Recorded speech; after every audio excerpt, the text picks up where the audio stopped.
तर third year computer engineering यांचा जो मिनी प्रोजेक्ट हा सब्जेक्ट आहे तो यावर्षी मी शिकवणार आहे. आणि मुद्दाम म्हणून हा सब्जेक्ट घेतला आहे. त्याचा उद्देश असा की तुम्ही जेव्हा सेकंड इयरला होता, थर्ड सेमेस्टरला, तेव्हा मी तुम्हाला OOPJ ऑब्जेक्ट ओरिएंटेड प्रोग्रामिंग जावा शिकवला होता. त्यामध्ये आपण कोर जावा बघितलं होतं आणि युजर इंटरफेस आपण बघितला होता. तो काय बघितला होता की ॲपलेट बघितलं होतं, बरोबर, वेब ॲप्लिकेशनसाठी. आणि डेस्कटॉप ॲप्लिकेशनसाठी आपण AWT फ्रेमवर्क बघितलं होतं. ते खूप जुनं झालं, आता ते सहसा कुठे वापरलंही जात नाही. मग सध्या जे स्टँडअलोन ॲप्लिकेशन डेव्हलपमेंटसाठी जे फ्रेमवर्क वापरलं जातं ते काय आहे, जावा FX. आणि वेबसाईटसाठी जे वापरलं जातं वेब ॲप्लिकेशन आणि स्टँडअलोन दोघांसाठीही वापरलं जातं ते म्हणजे काय, स्प्रिंग बूट फ्रेमवर्क. मग आता स्प्रिंग बघितलं तर पहिलं स्प्रिंग कोर आलं, स्प्रिंग कोर नंतर स्प्रिंग MVC आणि स्प्रिंग MVC नंतर स्प्रिंग बूट. तर मी आता तुम्हाला शिकवताना डायरेक्टली स्प्रिंग बूट शिकवणार, पण त्या दोघांचेही कन्सेप्ट, स्प्रिंग कोर आणि स्प्रिंग MVC दोघांचेही कन्सेप्ट एकत्र घेऊन सोप्यात सोप्या पद्धतीने कसं मांडता येईल त्या पद्धतीने शिकवणार. याचा स्पेशली सिलेबस वगैरे काही डिफाईन केलेला नाही आहे, कारण हा सब्जेक्ट मिनी प्रोजेक्टचा आहे, म्हणजे प्रोजेक्ट बद्दल गायडन्ससाठी. पण त्या निमित्ताने तुम्हाला स्प्रिंग बूट शिकवावं अशी माझी इच्छा होती, म्हणून मी सरांना मुद्दा म्हणून सांगितलं की मी TE वाल्यांना, थर्ड इयर वाल्यांना हे स्प्रिंग बूट शिकवीन फ्रेमवर्क. म्हणजे पुढे कंपनीत गेल्यानंतर जर क्वेश्चन विचारले लेटेस्ट फ्रेमवर्कचे तर तुम्ही गोंधळू नये, त्याबद्दल तुम्हाला नॉलेज असलं पाहिजे. आणि जर तुम्हाला कंपनीत जायचं नसेल, स्वतःचा बिझनेस काढायचा असेल वेबसाईट डेव्हलपमेंटचा वगैरे, तर हे स्प्रिंग बूट फ्रेमवर्क तुम्हाला उपयोगी पडेल. म्हणजे जे आपण यापूर्वी जे जुने करायचो, JSP सर्वलेट वगैरे वापरायचो, त्यापेक्षा हे जरा सोपं झालेलं आहे आणि बऱ्याच गोष्टी त्यामध्ये आपल्याला ऑटोमॅटिक मिळतात डायनामिकली. तर आता आपण त्याचा सुरुवात करूया. त्याच्यासाठी आपल्याला काय काय लागणार आहे. एक गोष्ट म्हणजे आपल्याकडे नॉर्मली तुम्हाला माहिती आहे जावाचे प्रोग्राम करताना आपल्याकडे एक JDK इन्स्टॉल असला पाहिजे. त्यानंतर दुसरी गोष्ट म्हणजे IDE असला पाहिजे, बरोबर. आणि एक डेटाबेसचं सॉफ्टवेअर आपल्याकडे असलं पाहिजे. डेटाबेसचं सॉफ्टवेअर मी MySQL वापरणार. MySQL इन्स्टॉल करून ठेवा. त्याची लिंक तुम्हाला मी डिस्क्रिप्शन मध्ये पाठवीन किंवा टीचमेंटचा जो नोटीस बोर्ड आहे त्यावरून पाठवीन. IDE तुम्हाला जेव्हा मी ऑब्जेक्ट ओरिएंटेड प्रोग्रामिंग युझिंग जावा शिकवलं होतं त्यामध्ये आपण नेटबीन्स IDE वापरला होता. मग त्यामुळे तुम्ही नेटबीन्सशी बऱ्यापैकी फॅमिलियर आहात. पण जर पुढे समजा जाऊन जर कंपनीमध्ये इक्लिप्स वापरायला तुम्हाला सांगितलं तर तुम्ही गोंधळू नये, म्हणून आता आपण इक्लिप्स वापरणार आहोत. आणि स्प्रिंग बूट साठी इक्लिप्सचं एक स्पेशल व्हर्जन आहे ज्याला STS म्हणतात, STS IDE म्हणजे स्प्रिंग टूल सूट. म्हणजे इक्लिप्स वरतीच तो बिल्ड केला गेलेला आहे. म्हणजे इक्लिप्स सारखाच आहे पण स्पेशली त्याची जी फंक्शन्स ऍडव्हान्स केलेली आहेत, स्प्रिंगला लागणार अशी, स्प्रिंगला उपयोगी पडतील अशी. आणि जेडीके काय तुम्हाला माहिती आहे, जावा डेव्हलपमेंट किट. या 3 महत्वाच्या गोष्टी आपल्याला लागणार आहेत. यांची डाउनलोड लिंक ज्यांच्या कोणाकडे नसेल, जे कोण नवीन असतील त्यांना मी या तिघांच्या डाउनलोड लिंक्स पाठवणार. मग जो STS आहे, IDE आहे, तो जेव्हा तुम्ही डाउनलोड करून ओपन करता तेव्हा असा दिसेल. लेफ्ट साईडला तुम्ही आतापर्यंत क्रिएट केलेले जे काही प्रोजेक्ट असतील ते दिसतील. मी इथून ब्लॅक थीम त्याला लावलेली आहे. मग याची वेगळी इन्स्टॉलेशनची व्हिडिओ सुद्धा आहे, ती तुम्हाला शेअर करीन. JDK कसं इन्स्टॉल करायचं, MySQL कसं इन्स्टॉल करायचा, STS IDE कसा इन्स्टॉल करायचा, त्याची सेपरेट व्हिडिओ बनवलेली आहे, त्याची लिंक सुद्धा देईन. तर स्प्रिंग बूटचा पहिला प्रोजेक्ट आपण सुरुवात करूया. पहिला आपण बघूया हॅलो वर्ल्डचा प्रोजेक्ट. मग त्यासाठी पहिलं काय करायचं, आपण जसं न्यू प्रोजेक्ट करतो इथे फाईल न्यू, तर इथे ऑप्शन आहे स्प्रिंग स्टार्टर प्रोजेक्ट म्हणून, हा एक ऑप्शन आहे. याच्यासाठी इंटरनेट कनेक्टेड असणं आवश्यक आहे. स्प्रिंग बूट वरचे जेव्हा तुम्ही प्रोग्राम करता तेव्हा इंटरनेट कनेक्शन असणं आवश्यक आहे. हा एक मार्ग स्प्रिंग बूट क्रिएट करायचा, प्रोजेक्ट क्रिएट करता. दुसरा मार्ग म्हणजे काय, गुगल वरती जाऊन जर तुम्ही टाकलं स्प्रिंग बूट इनिशियलायझर, तर इथे पहिलीच वेबसाईट मिळेल start.spring.io. तर यामध्ये काय करायचं, इथे मॅवन प्रोजेक्ट घ्या, लँग्वेज जावा बाय डिफॉल्ट आहे तसं राहू दे, स्प्रिंग बूटचं व्हर्जन वगैरे. इथे तुम्ही चेंज करणार नेम स्प्रिंग, आता इथे आर्टिफॅक्ट आहे तोच बदलतो म्हणजे सगळं चेंज होणार, स्प्रिंग बूट डेमो हा प्रोजेक्टचं मी नाव दिलं. इथे पॅकेजिंग कसं असलं पाहिजे, जार आणि वॅर. आपण आपल्याला जर अपलोड करायचं असेल, सर्व्हरला होस्ट करायचं असेल, तर होस्टिंगसाठी हे वॅर टाईप वापरतात.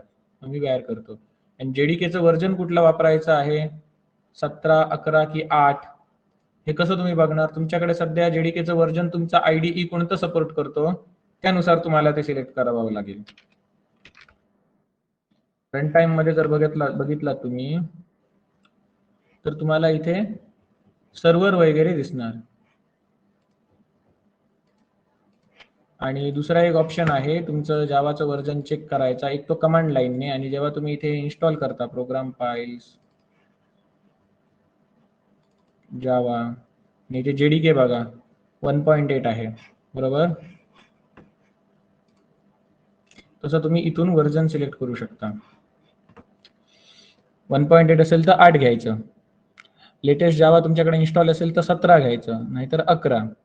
मग आपण काय करूया, 8 घेऊया. आणि आता डिपेंडन्सीज ऍड करायची आहेत. डिपेंडन्सीज म्हणजे आपण MySQL साठी सेपरेटली जार फाईल ऍड करायचो तेव्हा, माहिती आहे ना, JDBC ची फाईल. तशी यामध्ये डिपेंडन्सीज तुम्ही इथूनच ऑलरेडी ऍड करू शकता. पुढे पुढे लागणार आहे ते. हे बघा, हे आता भरपूर डिपेंडन्सीज आहेत. त्यामध्ये आपल्याला त्यांचा तुम्हाला जे मेन आहेत त्यांचा अर्थ सांगतो. ही पहिलं आपल्याला पाहिजे ते म्हणजे काय, स्प्रिंग बूट डेव टूल्स. हे काय करतं की जेव्हा तुम्ही कोडमध्ये काहीतरी चेंज करता आणि पुन्हा जेव्हा तुम्हाला तो प्रोग्राम रन करून बघायचा आहे, तर प्रत्येक वेळेला तुम्हाला तो प्रोग्राम रन करत बसायची गरज नाही. सेव्ह केला की ऑटोमॅटिक तो रन होणार. कोडमध्ये काहीतरी चेंजेस केले आणि सेव्ह केला की तो ऑटोमॅटिकली रन होणार. मी स्क्रीन शेअर केली ना, हो. आणि आणखी एक महत्वाची डिपेंडन्सी आहे ती म्हणजे स्प्रिंग वेब ही. त्यानंतर आपण वेब बेस्ड ऍप्लिकेशन बनवतो म्हणून. त्यानंतर आणखी एक महत्वाची डिपेंडन्सी म्हणजे थाइमलीप. हे थाइमलीप काय करतं की जसं JSP तुमचं काम करायचं, JSP ला हे ऑप्शनल आहे थाइमलीप, आणि सोपं आहे JSP पेक्षा भरपूर. आणखी एक महत्वाची डिपेंडन्सी आपल्याला लागणार, रेस्ट रिपॉझिटरी. त्याची काय सध्या तरी आवश्यकता नाही, ते काय आहे ते नंतर तुम्हाला सांगेन. त्यानंतर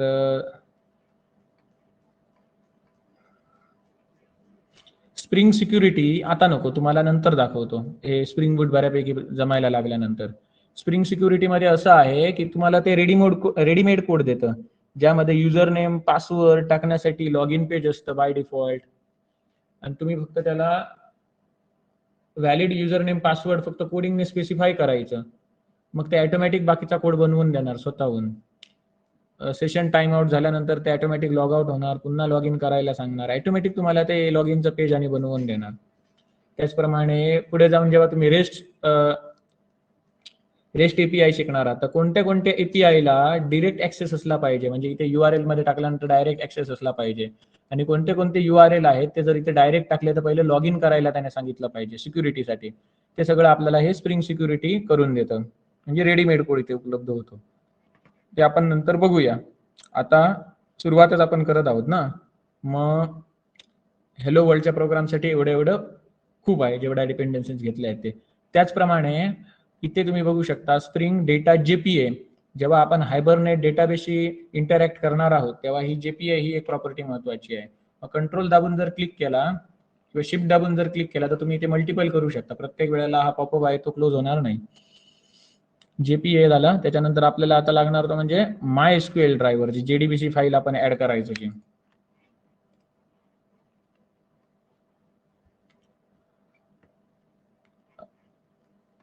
JDBC ची झाली. अजून काय बघूया.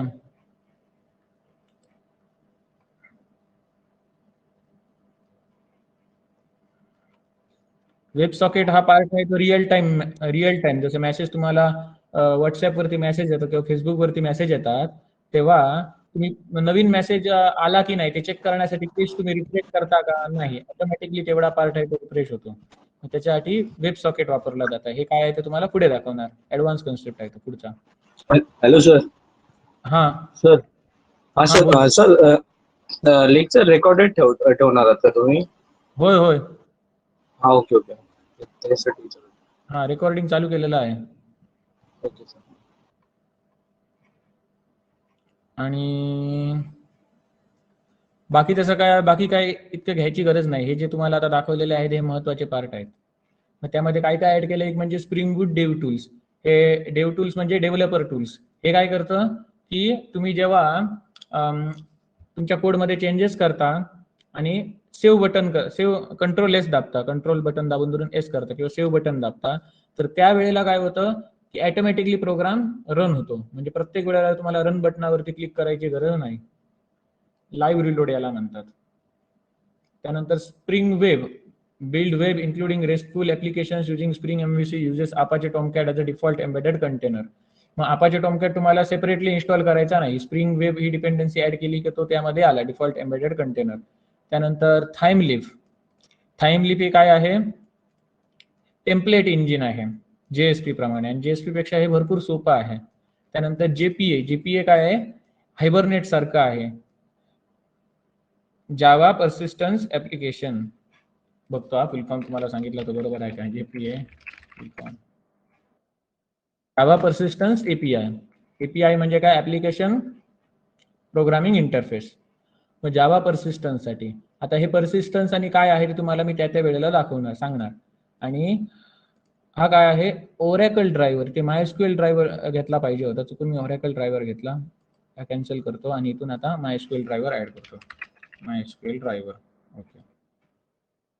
MySQL ड्रायव्हर एवढं झालं ना की तुम्ही बघू शकता, जर या जनरेट बटनवर क्लिक करायचं, जर एक्सप्लोर या बटनवरती क्लिक केलं तर तुम्हाला समजेल की तुमच्या प्रोजेक्टमध्ये कशा प्रकारे या फाईल्स वगैरे ऍड होणार. त्या कळलं, डिपेंडन्सीज आणि कशा ऍड होणार त्या. आणि या जनरेट या बटनवरती जेव्हा क्लिक करणार तेव्हा तुम्हाला हा प्रोजेक्ट इथे तो जनरेट करून देणार, झिप फाईल. मग ही जी झिप फाईल आहे ती तुम्ही काय करणार, कॉपी करणार आणि तुम्हाला आवश्यक असलेल्या फोल्डरमध्ये टाकणार, ज्या ठिकाणी तुम्ही सगळी स्प्रिंग बूटची प्रॅक्टिकल्स करणार त्या ठिकाणी. मी आता काय करतो, या डॉक्युमेंट्समध्ये मी इथे एक फोल्डर बनवतो स्प्रिंग बूट नावाचा, आणि यामध्ये प्रॅक्टिकल्स म्हणून फोल्डर बनवतो, आणि या प्रॅक्टिकलच्या फोल्डरमध्ये ती फाईल कॉपी पेस्ट करतो आणि इथे मी ही एक्स्ट्रॅक्ट करतो, एक्स्ट्रॅक्ट हिअर.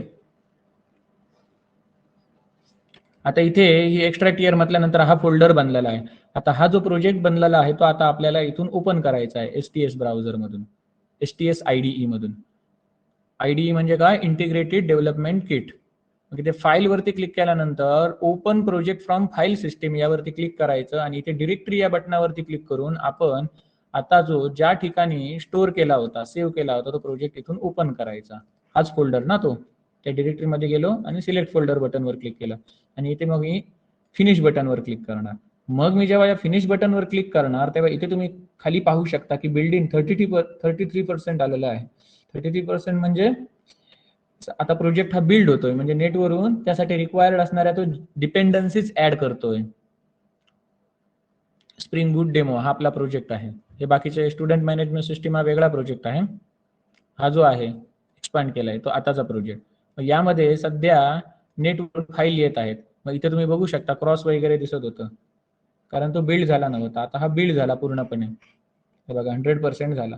मग यासाठी जेव्हा नवीन डिपेंडन्सी तुम्ही ऍड करणार तेव्हा तुम्हाला इंटरनेट लागणार. त्यामुळे स्प्रिंग बूटची प्रॅक्टिकल करताना तुमच्याकडे इंटरनेट असलं पाहिजे, नाहीतर एरर येत जाणार. तर आता याचा आम्ही अर्थ समजून घेऊया की यामध्ये नक्की काय काय आहे ते. एक आहे पॅकेज, एक आहे फोल्डर, तर म्हणजे SRC मेन जावा. SRC नावाचं हे पॅकेज आहे. त्याच्यामध्ये सर्वलेट इनिशियलायझर आणि spring Boot demo application dot जावा. आता स्प्रिंग बूट डेमो ऍप्लिकेशन हे नाव कुठून आलं, तर आपण जे प्रोजेक्टचं नाव दिलं त्यालाच फक्त त्यांनी पुढे ऍप्लिकेशन शब्द लावला डॉट जावा. ही काय झाली, मेन फाईल झाली. ही पहिली जेव्हा आपण हा प्रोजेक्ट रन करतो तेव्हा ही फाईल रन होते, कळलं. त्यानंतर इथे तुम्ही बघू शकता स्टॅटिक आणि टेम्पलेट. स्टॅटिक आणि टेम्पलेट हे शब्द दिसतात. स्टॅटिक मध्ये आपण काय ठेवणार, सगळे बुटस्ट्रॅपच्या ज्या काही फाईल्स असतील ते सगळे इथे ठेवणार, जावास्क्रिप्टच्या फाईल्स. आणि टेम्पलेट्स मध्ये काय ठेवणार, आपण सगळे HTML च्या फाईल ठेवणार टेम्पलेट्स फोल्डर मध्ये. आणि हा जो SRC मेन जावा फोल्डर आहे त्यामध्ये आपण बाकीचे पॅकेज बनवून सगळे जावाचा कोड ठेवणार, जसे आपण सर्वलेट वापरत होतो त्या पद्धतीने ठेवणार. पण तिथे आपण सर्वलेट वापरत होतो, इथे आपण काय करणार, जावा फाईलच वापरणार, पण त्याला कंट्रोलर वगैरे वापरणार. तर हे कंट्रोलर म्हणजे काय ते बघूया.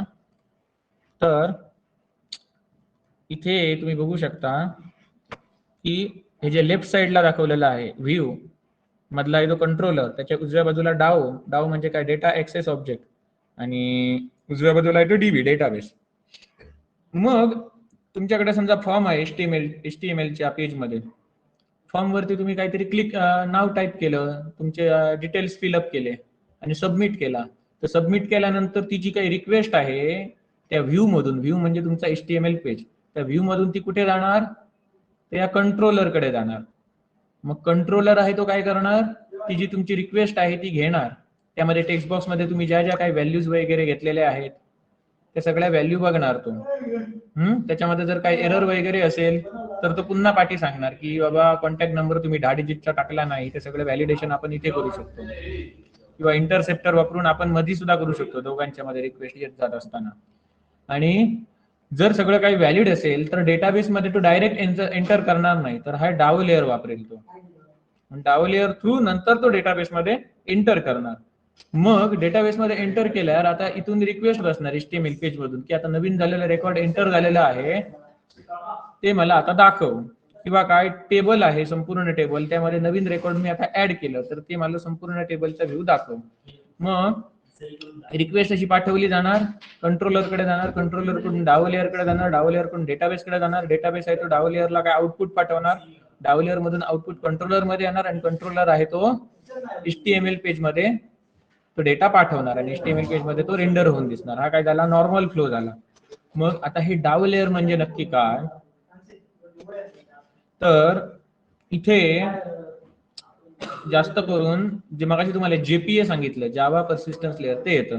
कारण JDBC मध्ये आपण काय करत होतो, JDBC मध्ये आपण डायरेक्ट जो कोड होता सर्वलेटचा कंट्रोलरच्या ठिकाणी, तिथून डायरेक्ट क्वेरी लिहित होतो डेटाबेस वरती, insert into table name values. मग आपण त्यासाठी स्टेटमेंट वापरत होतो, प्रिपेअर स्टेटमेंट वापरत होतो, बरोबर. त्याचबरोबर कॉलेबल स्टेटमेंट वापरत होतो. अशी वेगवेगळी स्टेटमेंट वापरून आपण डायरेक्टली डेटाबेस वरती आघात करत होतो, त्यावरती इन्सर्ट अपडेट डिलीट करत होतो आणि सिलेक्ट क्वेरी मारत होतो. त्यामुळे काय व्हायचं की तुमचा जो डेटाबेस आहे, इथे खाली ड्रॉ करून तुम्हाला दाखवतो, त्यामुळे काय व्हायचं की तुमचा जो डेटाबेस आहे तो हँग होण्याची शक्यता होती.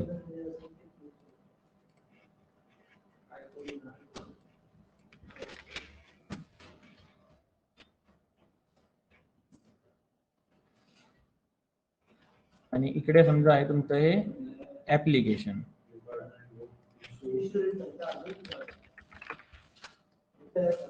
ऍप्लिकेशन.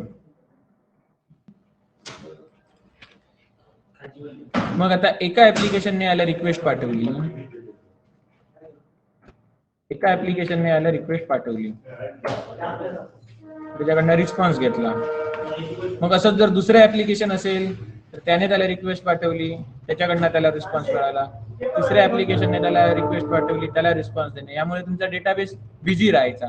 प्रत्येक वेळेला जी हिट बसायची ती कशावरती बसायची, या डेटाबेस वरती बसायची. मग ORM आलं, ऑब्जेक्ट रिलेशनल मॅपिंग. त्यामध्ये काय झालं की हे जे प्रत्येक ऍप्लिकेशन असणार, ऍप्लिकेशन आणि हा तुमचा डेटाबेस, यांच्यामध्ये ते ORM लेअर आलं. ते इम्प्लिमेंट कशाद्वारे केलं होतं, JPA द्वारे, जावा पर्सिस्टन्स API, JPA, किंवा तुम्ही याला इथे ORM म्हणा. मग यामध्ये JPA आलं, हायबरनेट आलं. मग इथे काय केलं जातं की डेटाबेसचं प्रॉक्झी ऑब्जेक्ट यामध्ये स्टोअर केलं जातं इथे मध्ये. मग आपण जेव्हा यामध्ये डेटाबेसची कॉपी राहते असं तुम्ही समजा, डेटाबेसची कॉपी राहते, मग आपल्याला जर इन्सर्ट अपडेट डिलीट करायचं असेल तर आपण कुठे करणार, यावरती करणार, बरोबर. ऍप्लिकेशन त्या ORM लेअरला रिक्वेस्ट पाठवणार, हा इथून इथे रिस्पॉन्स पाठवणार. मग हीच क्रिया कोणासाठी लागू, बाकीचे जे कोण युजर असतील त्यांच्यासाठी सुद्धा.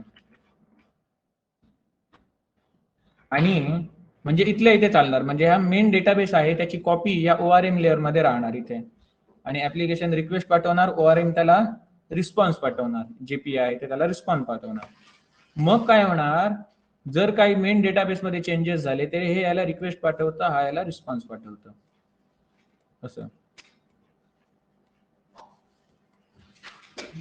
यामुळे काय होतं की जी डेटाबेस वरती मगाशी प्रत्येक ऍप्लिकेशन मध्ये ते मेन डेटाबेस वरती हिट करायचं म्हणजे त्याच्याकडे रिक्वेस्ट आणि त्याच्याकडनं रिस्पॉन्स घ्यायचे, त्याच्यामुळे मेन डेटाबेस बिझी राहायचा. तर आता मेन डेटाबेस बिझी राहत नाही का, कारण प्रत्येक डेटाबेसची कॉपी आता कोणाकडे आहे, प्रत्येक ऍप्लिकेशन जवळ आहे. प्रत्येक ऍप्लिकेशन जवळ त्या डेटाबेसची कॉपी आहे. ती कशामध्ये स्टोअर झालेली आहे, तर या ORM लेअर आहे. त्यासाठी कळलं, याला काय म्हणतात, परसिस्टन्स लेअर.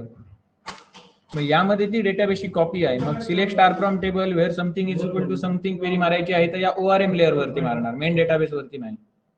कळलं.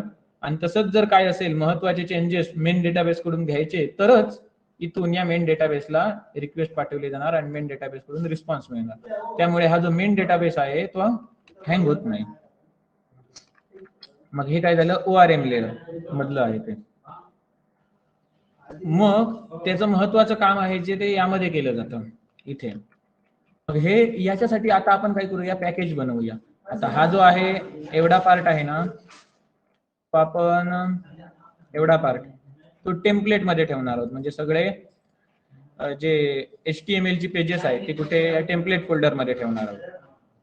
आणि या स्टॅटिक फोल्डर मध्ये आपण काय ठेवणार आहोत, CSS ची पेजेस, त्याचबरोबर बूटस्ट्रॅपचे जर क्लास असतील तर, त्याचबरोबर जावास्क्रिप्टचे पेजेस असतील तर तिथे ठेवणार आहोत.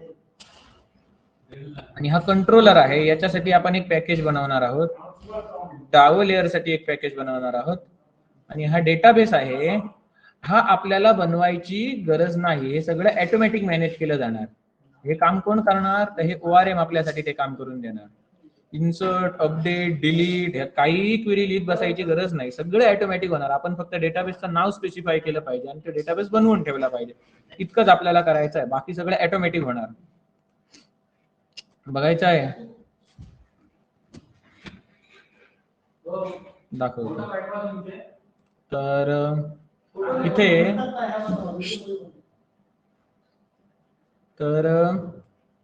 इथे SRC main/java यामध्ये मी काय करतो, एक पॅकेज बनवतो.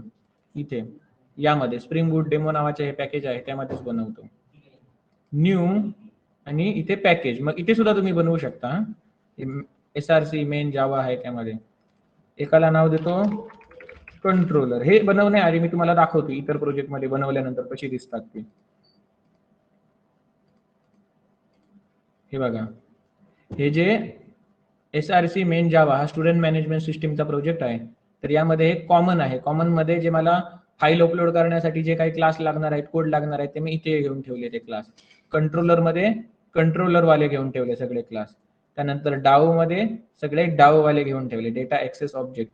आणि मॉडेल मध्ये सगळे ज्या एंटिटीज आहेत, स्टुडंट असेल, टीचर असेल, एम्प्लॉई असेल, त्या मॉडेल या क्लासमध्ये घेऊन ठेवलेलं आहे. आणि महत्वाचं काय, सिक्युरिटी आहे ते स्प्रिंग सिक्युरिटी आहे साठी आहे, तर तो विषय वेगळा, तो नंतर दाखवणार. आणि हे जे मेन रिसोर्सेस आहेत, मेन रिसोर्सेस, त्यामध्ये स्टॅटिक मध्ये काय आहेत, सगळे असेट आहे, CSS चे कोड, त्याचबरोबर इमेजेस वगैरे स्टोअर करायचे असतील तर त्याच्यासाठी डिरेक्टरी आहे. आपण जे काही इमेज अपलोड करणार किंवा डिस्प्ले करणार ते इथे स्टोअर केलेले आहेत. आणि JS मध्ये जावास्क्रिप्टच्या फाईल्स आहेत. आणि टेम्पलेट्स मध्ये सगळे HTML पेज स्टोअर करून ठेवलेले आहेत. आणि ऍप्लिकेशन डॉट प्रॉपर्टीज फाईल असते, त्यामध्ये आपण डेटाबेसचं आणि नाव स्पेसिफाय करणार. बाबा डेटाबेसचा URL काय आहे, डेटाबेसचं नाव काय आहे, स्टुडंट मॅनेजमेंट सिस्टीम. डेटाबेसचा युजर नेम काय आहे, डेटाबेसचा पासवर्ड काय आहे. आणि या लाईनचा अर्थ काय, spring JPA Hibernate DDL dash auto. याचा अर्थ काय आहे की प्रत्येक वेळेला जेव्हा आपण तो प्रोजेक्ट रन करणार त्यावेळेला त्यामधला एक्झिस्टिंग डेटा आहे तो डिलीट होऊन पुन्हा पुन्हा नवीन टेबल क्रिएट झालं पाहिजे, की ऑलरेडी जो डेटा आहे तोच अपडेट व्हायला पाहिजे. तर मी काय म्हटलं, ऑलरेडी जो डेटा आहे तोच अपडेट व्हायला पाहिजे. त्यासाठी काय आहे ते Spring JPA Hibernate DDL auto प्रॉपर्टीची व्हॅल्यू अपडेट आहे. इथे जर मी क्रिएट लिहिली तर काय होणार की प्रत्येक वेळेला मी रन करणार तेव्हा जो पहिला डेटा त्या टेबलमध्ये ऍड केला होता तो सगळा डेटा डिलीट होणार आणि पुन्हा पहिल्यापासून सगळं व्हॅल्यू स्टोअर व्हायला सुरुवात होणार. अपडेट केल्यामुळे काय होणार, लास्ट टाइमला जेव्हा आपण रन केला होता प्रोग्राम त्यावेळेस या डेटाबेसमध्ये ज्या व्हॅल्यू स्टोअर झाल्या होत्या त्या सुद्धा आपल्याला आता दिसणार आणि नवीन जर व्हॅल्यू ऍड केल्या तर त्यांच्या पुढे ऍड होणार असा याचा अर्थ, म्हणून ते मी अपडेट लिहिलं आहे. तर आता आपण पहिला प्रोग्राम बनवूया. मग यामध्ये मी आता काय करतो, SRC मेन जावा यामध्ये हे जे मेन पॅकेज आहे आणि त्यामध्ये हा महत्वाचा क्लास आहे spring Boot demo application dot जावा. इथे बघा पब्लिक स्टॅटिक व्हाईड मेन मेथड आहे, हा पहिला रन होणार आहे. मग मी यामध्ये पॅकेजेस बनवतो मग अशी सांगितल्याप्रमाणे. एक आहे ते, एका पॅकेजचं नाव काय, कंट्रोलर, न्यू पॅकेज कंट्रोलर एका पॅकेजचं नाव. त्यानंतर आणखी एका पॅकेजचं नाव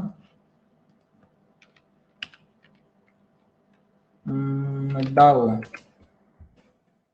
आणखी एका पॅकेजचं नाव डाव म्हणजे ते रिपॉझिटरीज सगळ्या, पण कंपनीमध्ये आणि त्याला हा डाव शब्द वापरला जातो म्हणून तुम्हाला सवय व्हावी म्हणून मी तो तिथे डाव शब्द वापरला. त्यानंतर मॉडेल, मॉडेल म्हणजे आपले सगळे क्लास, स्टुडंट असेल, टीचर असेल, एम्प्लॉई असेल ते, म्हणून याला काय म्हणतात मॉडेल. टेम्पलेट्स मध्ये आपण जे सगळे HTML पेज ठेवतो त्यांना म्हणतात व्ह्यू आणि हा कंट्रोलर, म्हणून या संपूर्ण मेकॅनिझमला काय म्हणतात MVC, model view controller. Model झाला, कंट्रोलर झाला, डाव झाला. आता कोण ऍड करायचा राहिला बघूया, मॉडेल कंट्रोलर बस आहेत एवढे तरी सध्या. मग आता मी काय करतो बघा, हे HTML पेज आहे ना यामधलं, यामध्ये एक HTML पेज ऍड करतो, न्यू, आणि इथे HTML पेज ऍड करतो, अदर्स मध्ये जाऊन इथे HTML फाईल, मग याला नाव देतो index.html. जरी इंडेक्स जरी नुसतं दिलं तरी ऑटोमॅटिक त्याला .html लागणार. मग ही कुठे ऍड झाली, तर या टेम्पलेट्स मध्ये ऍड न होता ती कुठेतरी मी कुठे क्लिक करून ती ऍड केली होती, खरं त्या टेम्पलेट्स वरती राईट क्लिक करून ती ऍड केली पाहिजे. ही दुसऱ्या ठिकाणी ऍड झालेली आहे, बघूया. वेब ऍप मध्ये ऍड झाली, वेब ऍप मध्ये नाही, टेम्पलेट मध्ये ऍड झाली पाहिजे. आता इथून वेब ऍप आपण डायरेक्टली त्या ठिकाणी जाऊन डिलीट करूया, ही फाईल चुकून ऍड झाली ती. Practical Spring Boot demo SRC main web app आणि ही फाईल आता index.html केली डिलीट. कुठे, इथे ऍड करायची, टेम्पलेटला राईट क्लिक करून अदर आणि त्यामध्ये HTML index.html.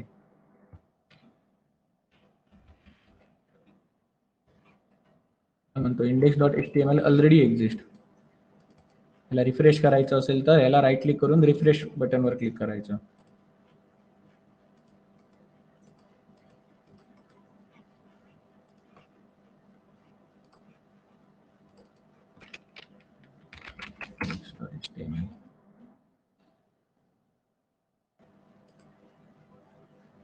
कुठे बनली,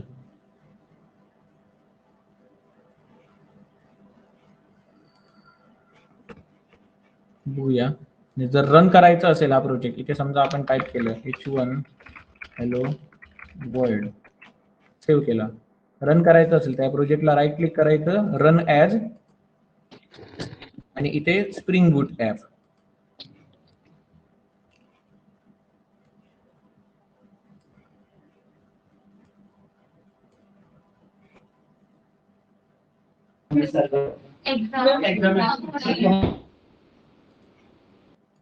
काय झालं, हॅलो हॅलो काय म्हणता. तर इथे तो काय म्हणतो, URL वगैरे तुम्ही डेटाबेसचा अजून दिलेलाच नाही आहे म्हणतो, कारण आपण GPA साठी क्लास वगैरे ऍड केला ना, पण URL त्याला अजून दिलेलाच नाही. URL वगैरे कुठून देणार, तर इथे application.properties ही फाईल आहे, application.properties. मग मगासच्या जर प्रोजेक्ट मध्ये तर तिथे सुद्धा ऍप्लिकेशन डॉट प्रॉपर्टीज ही फाईल होती. त्यामध्ये महत्वाचे मल्टीपार्ट फाईल तुम्हाला दिसतात, हे कशासाठी? इमेज अपलोडिंग साठी वापरायचे आहेत. हे जे खालील 4 आहेत हे महत्वाचे आहेत. हे काय तुम्हाला एक्सप्लेन केलेले आहेत. मग हे ते 3ds बीच रिसॉर्ट नावाची एक वेबसाईट मी बनवलेली, तर त्याच्या डेटाबेसचं नाव आहे ते. तर मी इथे काय करतो, इथे मायडीबी नावाचा एक डेटाबेस असणार, त्यामध्ये काय ते इन्सर्ट अपडेट डिलीट झालं पाहिजे. युजर नेम काय? सिस्टीम, आणि पासवर्ड मॅनेजर, आणि चालू आहे माईक लांबचा आवाज. तर सिस्टीम हे user name, password manager.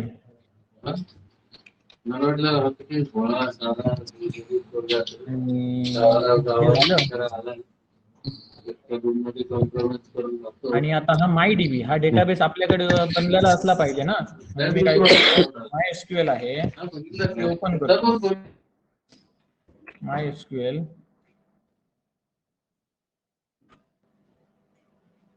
MySQL मध्ये मी मायडीबी नावाचा एक डेटाबेस बनवतो.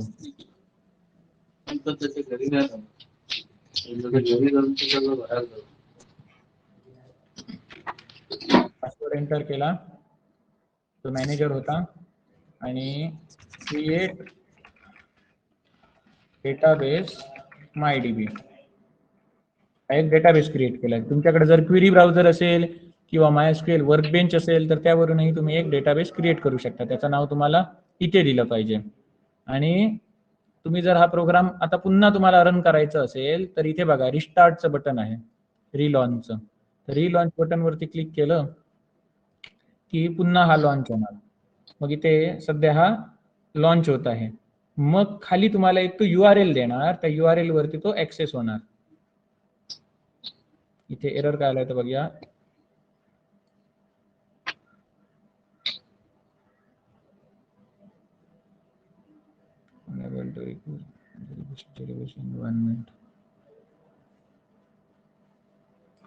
इथे माझ्या मते युजर नेम रूट असणार MySQLचं.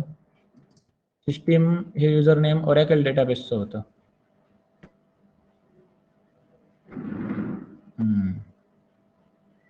ओके, आता होतोय बघा सक्सेसफुली हा रन झालेला आहे. आणि कुठे आता आपल्याला हा ऍक्सेस होईल? तो 8080 या पोर्ट नंबर वरती. सर्व्हर काय आहे? लोकल होस्ट आहे. मग इथे आता आपण ब्राउझर वर जाणार आणि इथे वर टाकणार लोकल होस्ट कोलन 8080 आणि एंटर मारणार. लोकल होस्ट 8080 टाकल्यानंतर हॅलो वर्ल्ड हे पेज ऍक्सेस होतंय, जे इंडेक्सचं पेज होतं ते. हे पेज इंडेक्सचं पेज. मग आता आपण काय करूया की एक प्रोग्राम बनवूया ज्यामध्ये आपण काय करतो, स्टुडंटचा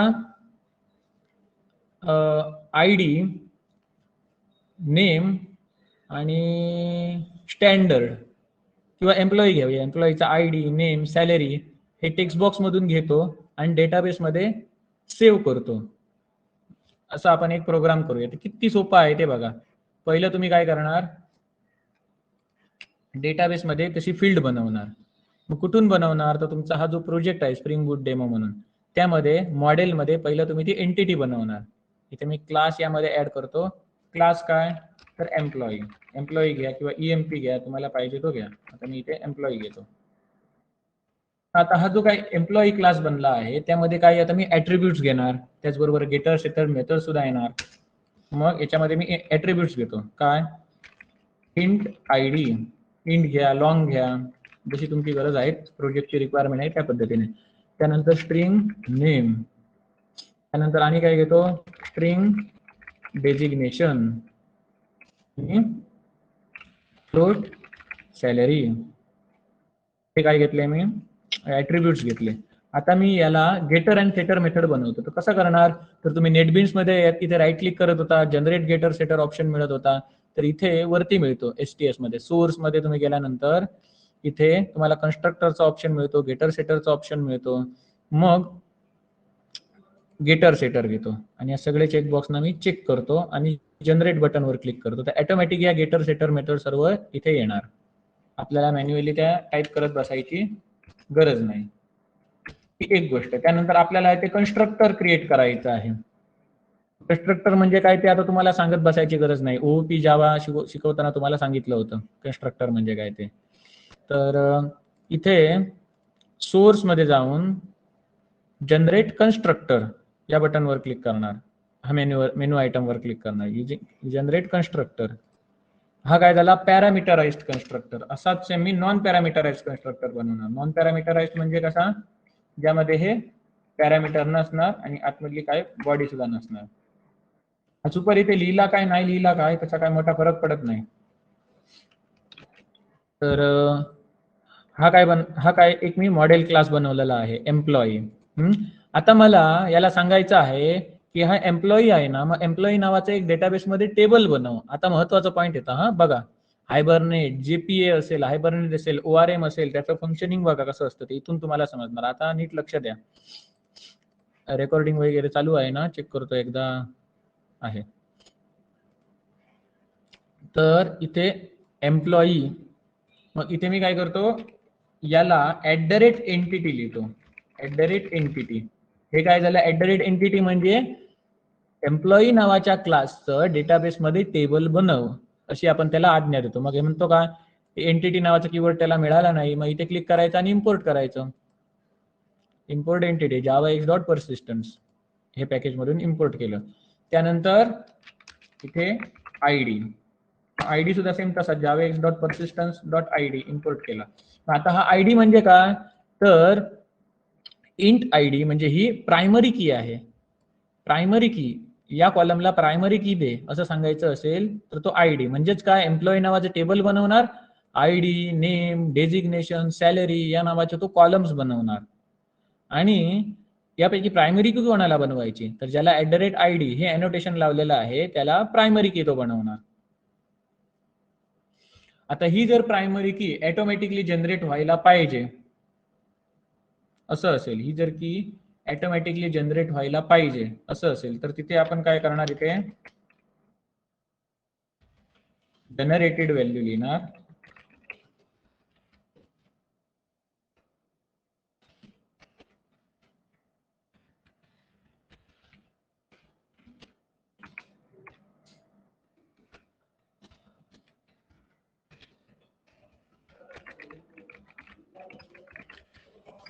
सजेशन दाखवत नाही तो, म्हणजे तुम्हाला मी प्लेन करून दाखवतो. जे ऑटो जनरेशनचं आहे ते नंतर दाखवतो, कदाचित कन्फ्युज होऊ शकता तुम्ही. आधी हे प्लेन करून दाखवतो, मॅन्युअली आयडी टाकायचा. आणि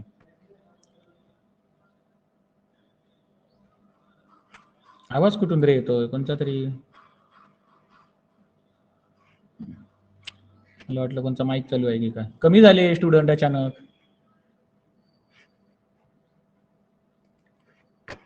लेक्चर रेकॉर्डिंग होतं हे समजल्यानंतर सगळे लिव्ह केलं वाटतं बऱ्याच जणांनी. तर आयडी, नेम, डेजिग्नेशन, सॅलरी हे जे आहेत याचे कॉलम बनव असं आपण डेटाबेसला सांगत आहोत. @id ज्याला लावलंय त्याला प्रायमरी की बनव. @एंटिटी एम्प्लॉई नावाचं टेबल बनव आणि या बाकीचे कॉलम बनव.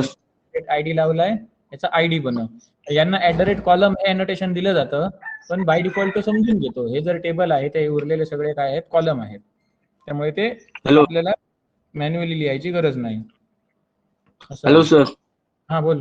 हॅलो सर, प्रोग्राम मध्ये म्हणजे आपण आता हे म्हणजे हे आपले ऍट्रिब्यूट्स सेट केलेत ना, ते आता आपण डेटाबेस मध्ये इकडून प्रोग्राम मधून बनवतोय की डेटाबेस मध्ये ऑलरेडी बनवलेले आहेत?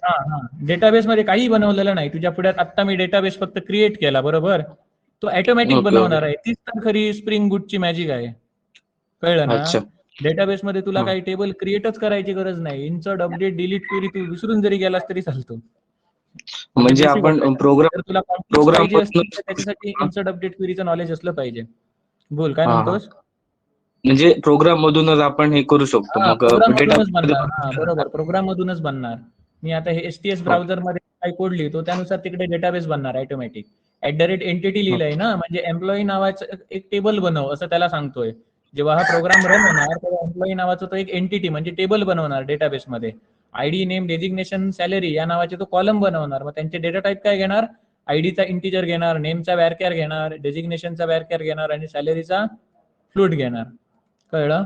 हे तो ऑटोमॅटिक बनवणार तो. तशीच आणखी एक मी मेथड स्ट्रिंग नावाची. डेटा टाईप पण सर, पण डेटा टाईप पण आपल्याला द्यायची गरज नाही ना, मग तो घेतो ऑटोमॅटिक. यावरून समजणार. हे याला आपण इथे दिले आहेत ना इंट आयडी, म्हणजे आयडी नावाच्या हा कॉलमला बरोबर. डेटा टाईप देणार, इंटिजर देणार. नेम साठी आपण स्ट्रिंग दिलाय, मग डेटाबेस मध्ये स्ट्रिंग असेल तर व्यारकॅर वापरतात. मग बरोबर. तिथे समजलं ना? हो सर, समजलं. हा, मग यावरून तो ठरवणार डेटा टाईप आणि कॉलमचं नाव काय. तुला जर एक वेगळं जर कॉलमचं नाव द्यायचं असेल तर यामध्ये कॉलम नावाचं एक हे आहे काय ऍट्रिब्यूट आहे.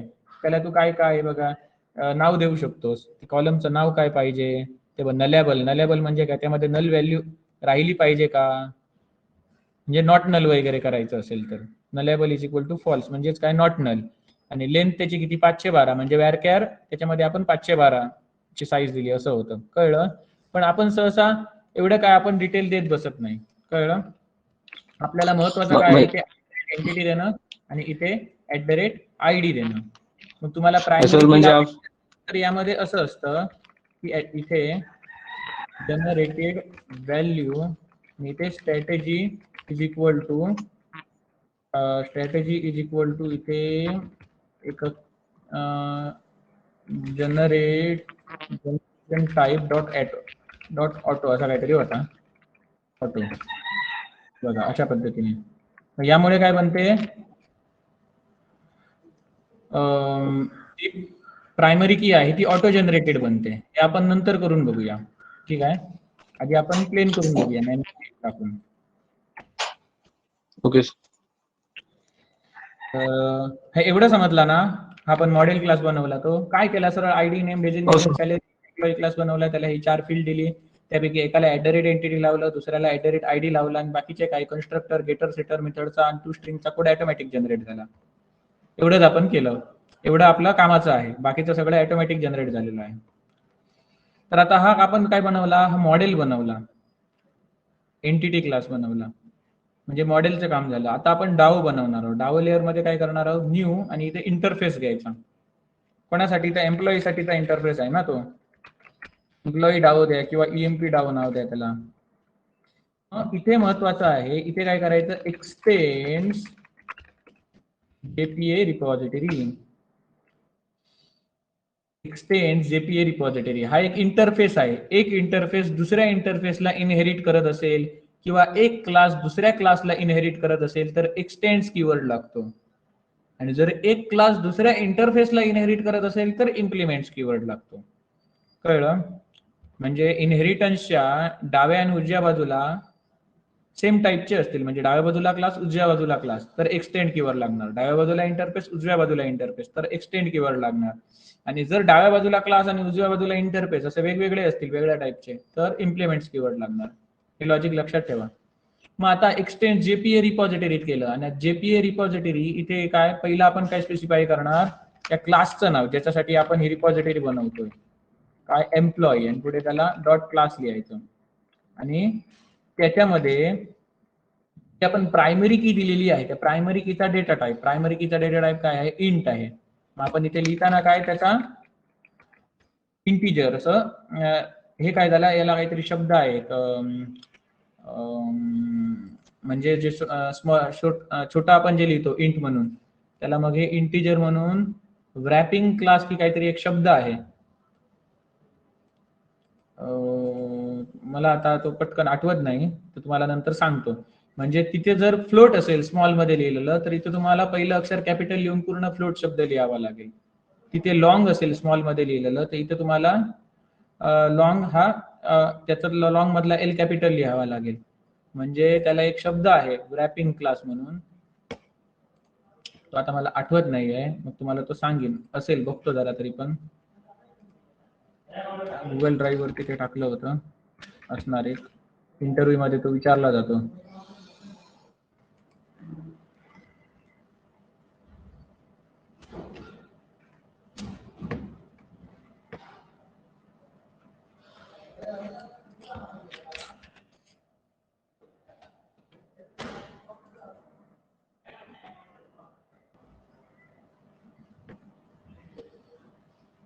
ज्यामध्ये इंटरव्ह्यूला जास्त करून जावा कोर जावा मधले आणि विचारले जाणारे क्वेश्चन्स आहेत, मी एकत्र करून ठेवले होते.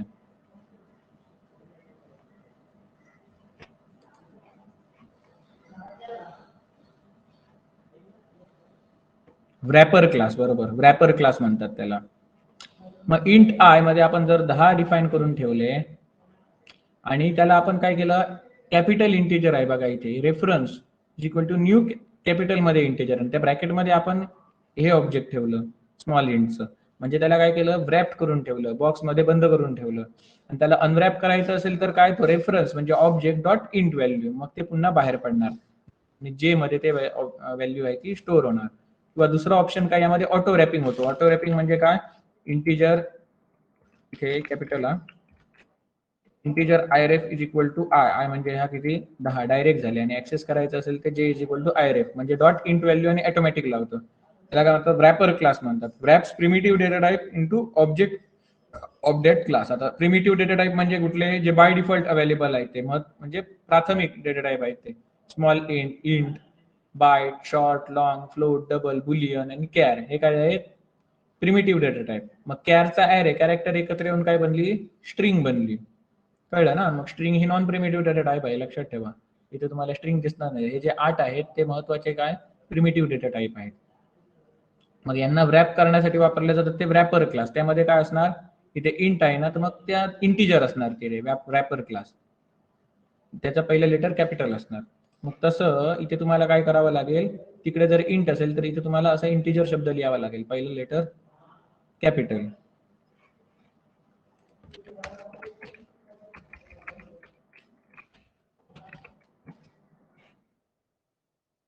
आणि आता इथे वरती काय लिहिणार, @repository.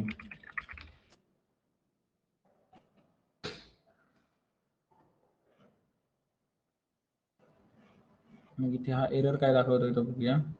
Multiple markers at this line, syntax error token dot class. Hello sir. हा हॅलो सर. सर हा, बोल बोल. जेपीए रिपॉझिटरी काय आहे? हा जेपीए रिपॉझिटरी कीवर्ड आहे काय? हा, काय म्हणतो, जेपीए याची गरज रिपॉझिटरी काय कीवर्ड आहे. आहे? हा. हा, जेपीए रिपॉझिटरी हा त्यांच्यानी एक रेडीमेड बनवून दिलेला एक इंटरफेस आहे. रेडीमेड बनवून दिलेला ओके. हा इंटरफेस आहे. या इंटरफेस मध्ये काय आहे, तुला इन्सर्ट, अपडेट, डिलीटच्या मेथड्स ऑटोमॅटिकली मिळतात. इन्सर्ट करणे, अपडेट करणे, डिलीट करणे तुला मॅन्युअली लिहावं लागत नाही. तेच दाखवतोय पुढे. Okay sir. हा, मग इथे एवढंच करायचं, हा ब्लँक ठेवायचा एवढा पार्ट जेपीए रिपॉझिटरीचा. जेपीए रिपॉझिटरीचं काम झालं. काय झालं, सरळ आपण एक इंटरफेस बनवला, एक्सटेंड्स जेपीए रिपॉझिटरी. इथे डॉट क्लास लिहायचं की नाही ते मला आठवत नाही, बघतो एकदा चेक करून लगेच. कुठलं तरी एक ओपन करून बघूया. नाही, डायरेक्ट डॉट क्लास लिहायचा नाही, इथे चुकून सांगितलं. इथे डॉट क्लास लिहायचं. मग इथे काय, ते आपलं मॉडेलचं नाव, एंटिटीचं नाव आणि त्याला जी प्रायमरी की आहे त्याचा डेटा टाइप इथे लिहायचा, त्याचा व्रॅपर क्लास म्हणजे पहिलं लेटर कॅपिटल करून पूर्ण शब्द. एवढं झालं की ही काय झाली, डाओ बनली. की आता आपण कंट्रोलर बनवायचा. कंट्रोलर साठी इथे मी क्लास घेतला आणि ईएमपी कंट्रोलर नाव देतो त्याला. मगाशी जसं आता याला आपण @एंटिटी नाव दिलं या क्लासला, या डाववाल्या इंटरफेसला @रिपॉझिटरी वरती आपण एनोटेशन दिलं, तसं आता याला आपण काय एनोटेशन देणार, कंट्रोलर. मी हे इम्पोर्ट केलं कंट्रोलरचं. आणि आता यामध्ये बघा मी काय गंमत करतो ती, इथे जेव्हा या त्या पर्टिक्युलर वेब पेजवर आपण जाणार, अमुक.com जे काय असेल ते, मग इथे काहीच नाही म्हणजे स्लॅश आहे, बरोबर. मग इथे मी समजा ईएमपी टाकलं, ईएमपी टाकल्यानंतर मला सगळ्या एम्प्लॉईची लिस्ट दिसली पाहिजे. ईएमपी 1 टाकलं तर पहिल्या नंबरचा एम्प्लॉई जो कोण आहे तो दिसला पाहिजे. ईएमपी 2 टाकलं तर ज्याचा आयडी 2 आहे तो मला दिसला पाहिजे. ईएमपी 3 टाकलं तर ज्याचा आयडी 3 आहे तो मला दिसला पाहिजे. अशा प्रकारे मला रेस्ट एपीआय बनवायचे, ज्याला काय म्हणतात रेस्ट एपीआय. तर इथे स्लॅश असेल, काहीच नसेल तर हे पहिलं होम पेज आलं पाहिजे. मग मी इथे काय करतो, इथे मी एक मेथड बनवतो, काय पब्लिक स्ट्रिंग रिटर्न करणार, म्हणून काय स्ट्रिंग होम एक फंक्शन बनवलं, बरोबर. म्हणजे फंक्शन काय रिटर्न करणार, इंडेक्सचं पेज आहे ते रिटर्न करणार. मग इंडेक्सचं आपलं जे पेज होतं टेम्पलेट मधलं त्याचं नाव टाकायचं इथे. हे टेम्पलेट मधलं हे याच्यामध्ये हे पेज दिसलं पाहिजे, ते का दिसत नाही ते बघतो, रिफ्रेश करू नये.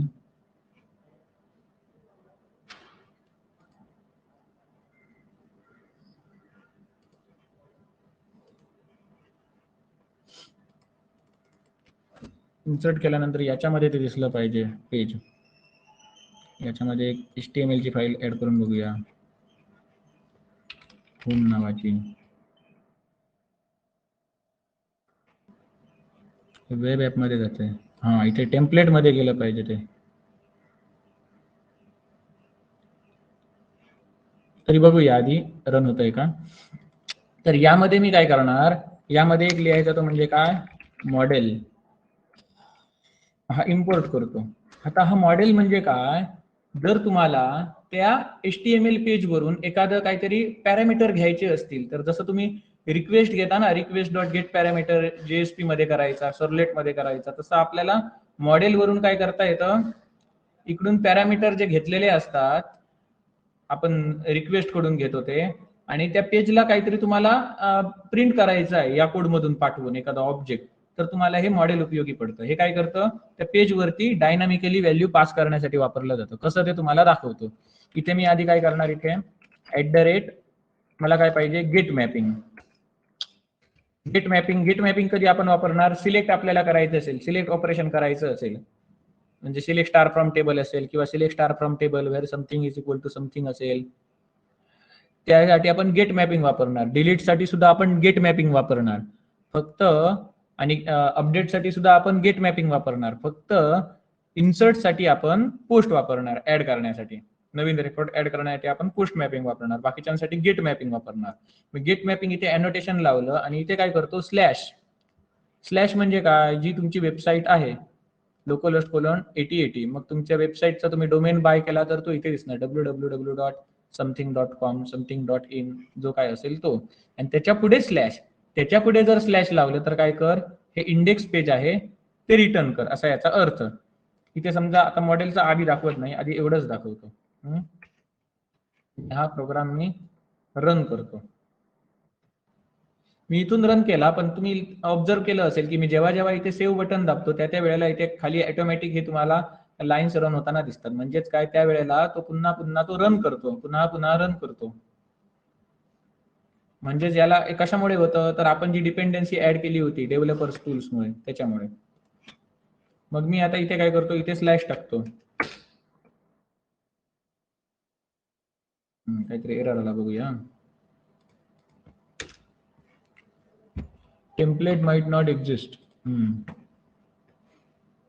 आता मी काय करतो, इथे होम टाकतो, होम नावाचं पेज, आणि होम नावाचं पेज या टेम्पलेट मध्ये ऍड करतो. या टेम्पलेट मध्ये ते ऍड झालं नाही बघा, मगाशी मी सांगत होतो ते कुठे वेब ऍप मध्ये ऍड झालेलं आहे. ते डिलीट करूया. मग ते इथे नेक्स्ट ला जातो आणि इथे होम नावाचं पेज ऍड करतो, आणि इथे me this is home page असं लिहितो. सेव्ह केलं आणि आता हा रिफ्रेश करतो इथे, किंवा इथे रिस्टार्ट करतो. नवीन एखादी तुम्ही फाईल ऍड करणार ना, त्यावेळेला इथे रिस्टार्ट रिलॉन्च करा, आणि एक्झिस्टिंग कोड मध्ये थोडाफार चेंज केला ना तर तो ऑटोमॅटिक डिटेक्ट करतो डेव्हलपर्स टूल्समुळे.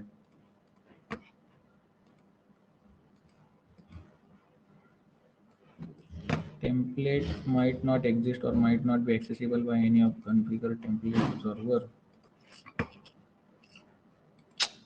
टेम्पलेट अजून इथेही ऍड झालं नाही.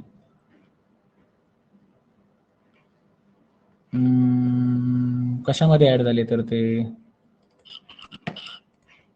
जरा थांबा. हे इंडेक्स वगैरे जे वेब ऍप मध्ये ऍड झालेले आहेत ना, ते मी डिलीट करून टाकतो आधी. सर्व्हर स्टॉप करतो. डॉक्युमेंट्स, स्प्रिंग बूट,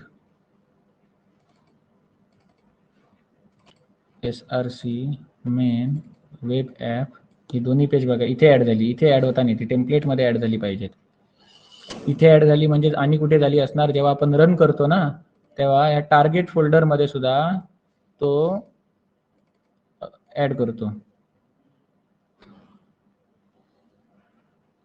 इथे आपले हे सगळे जावा क्लास असणार.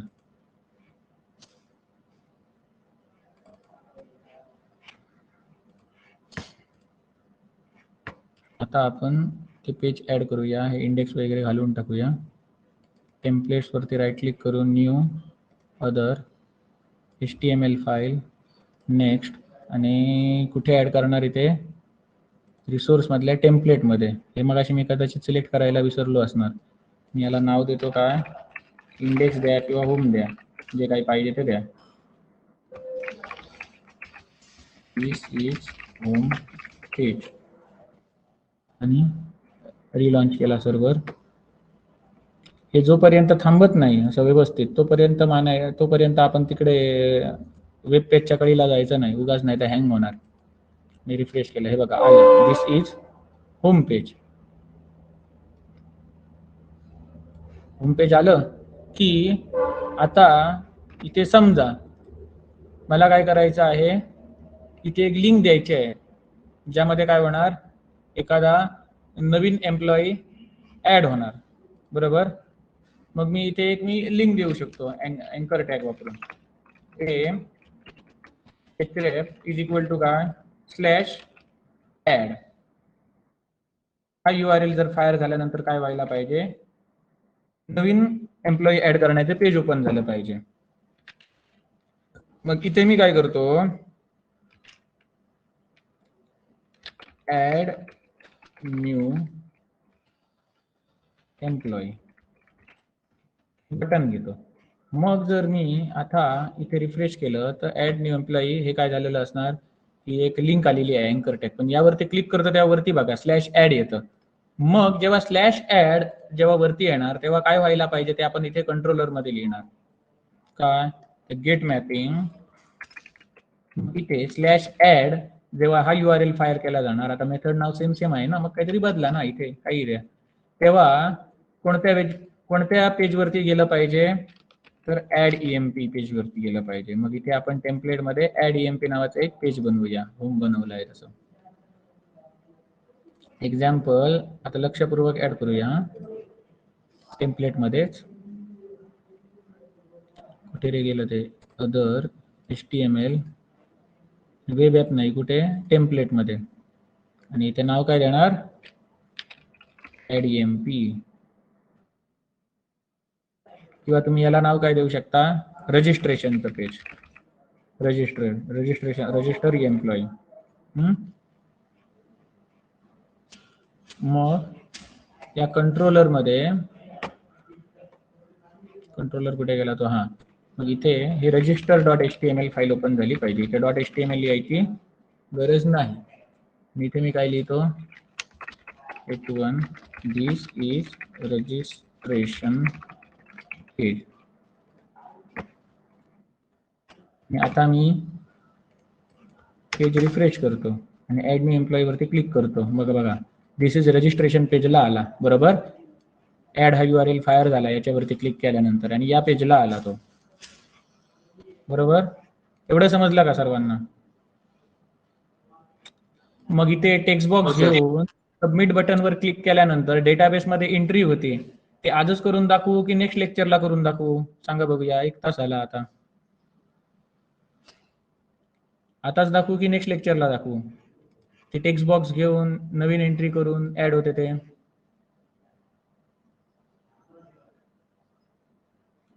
सांगा कमेंट मध्ये सांगा. आता दाखवू की आता दाखवलं तर काय वाटणार, चालेल का?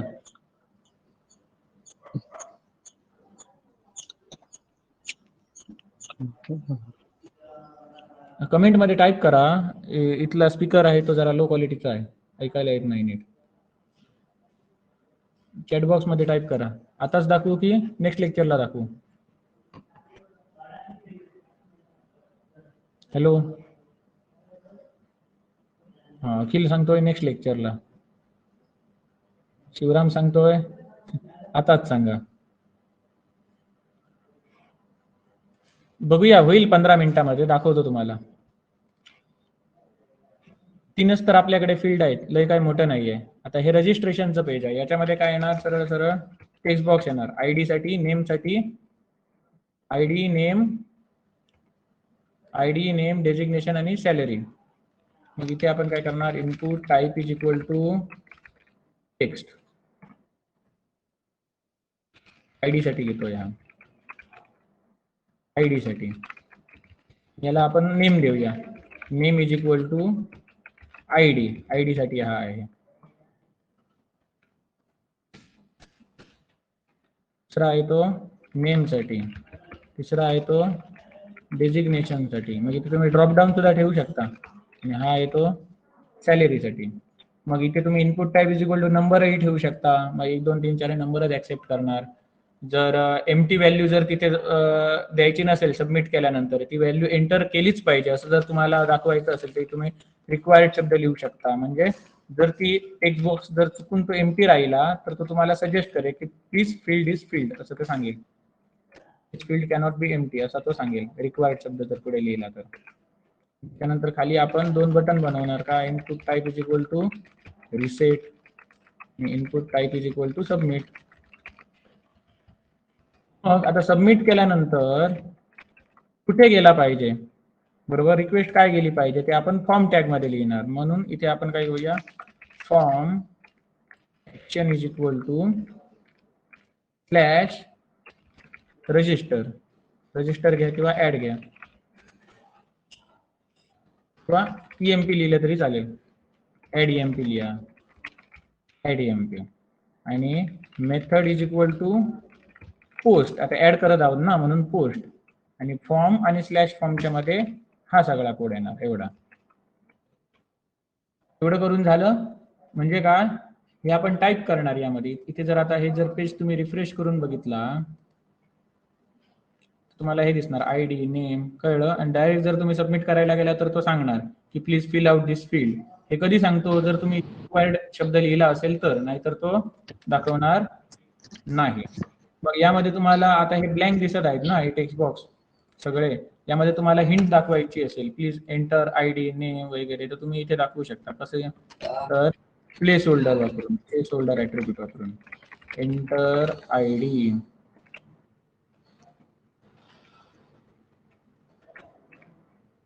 एंटर नेम, एंटर डेजिग्नेशन आणि इथे काय, एंटर सॅलरी.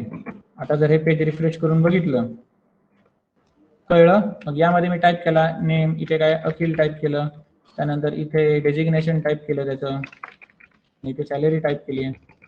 सबमिट बटन वरती, रिसेट बटन वर क्लिक केल्यावर काय होणार, हे सगळं आहे ते पुन्हा रिसेट होणार. आणि आता सॅलरी वरती जर क्लिक केलं मी इथे, तर वरती URL बघा काय होतो, ऍड EMP. पण ऍड EMP हँडल करण्यासाठी आपण काय कोड लिहिला आहे का, नाही. मग तो आपण कुठून लिहिणार, कंट्रोलर मध्ये जाणार. कारण ही रिक्वेस्ट आहे ती कुठे जाते, रिक्वेस्ट आहे ती HTML पेज कडून कुठे जाते, कंट्रोलर कडे जाते. म्हणून आता आपण या कंट्रोलर क्लास कडे आलो. आणि इथे आता आपण या कोड मध्ये काय लिहिलं होतं, action is equal to add EMP आणि method is equal to post. म्हणून आता इथे आपण पोस्ट मॅपिंग घेणार. गेट मॅपिंग होतं तसं आता काय करणार, पोस्ट मॅपिंग, पोस्ट मॅपिंग. आणि यामध्ये ऍड EMP. ते ऍड EMP का घेतलं, कारण यामध्ये आपण ऍक्शन काय लिहिली आहे, add EMP slash add EMP. आणि त्यानंतर आता इथे मेथड लिहिणार मी, public string add EMP.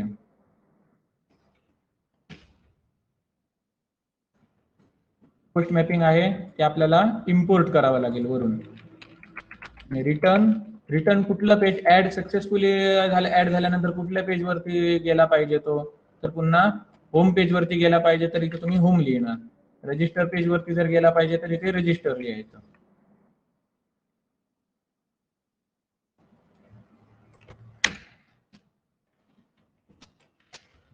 Post mapping. आणि यामध्ये URL काय, ऍड EMP. काय झालं बघूया. Add annotation post mapping is disallowed for this location. गेलं.